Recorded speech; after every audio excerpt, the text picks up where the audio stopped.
I don't know what this thought's about. It's sort of about God, I guess.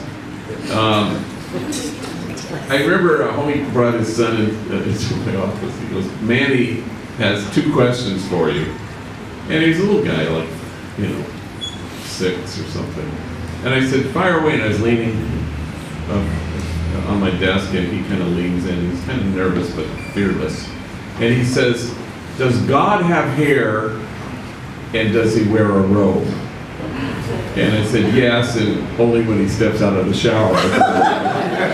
And I gave him my card, and I said, "Man, you can call me anytime you have a question." Well, months and months and months later, he called, left me a message after midnight, and he said, "If someone opened the lid on the jar of his sister's ashes, is it a sin?"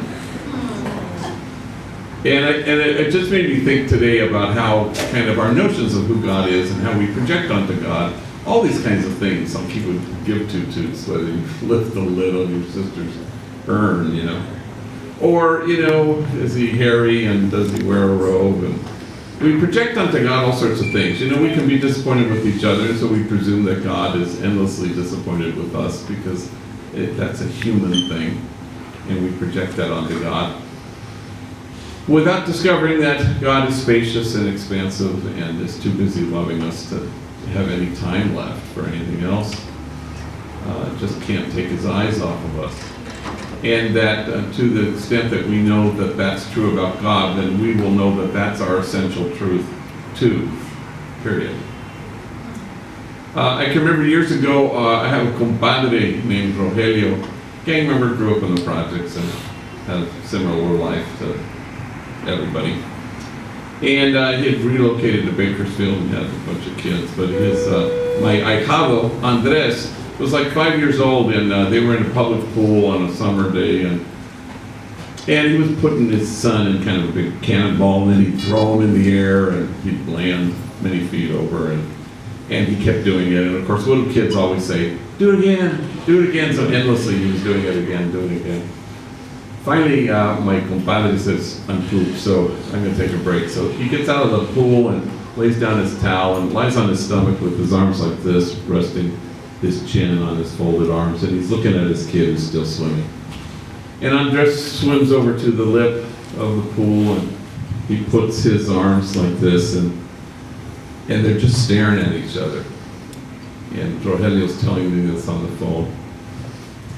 And they're just staring. Until finally Andres breaks the silence and he says, "Appa, when I have a son, I'm going to be a dad just like you."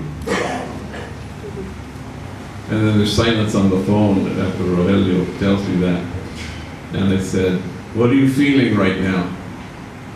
Because I could feel the emotion. And he says, "Chills." He says. And that's the pulse of God. Just staring at you. Behold the one beholding you and smiling. Wants to know why we're always measuring. Because if you think you have to measure up, you never will. And it doesn't make any difference. You just have to show up. You don't have to measure up. And if you knew the truth of who God was, then you're going to know the truth of who you are meant to be as well.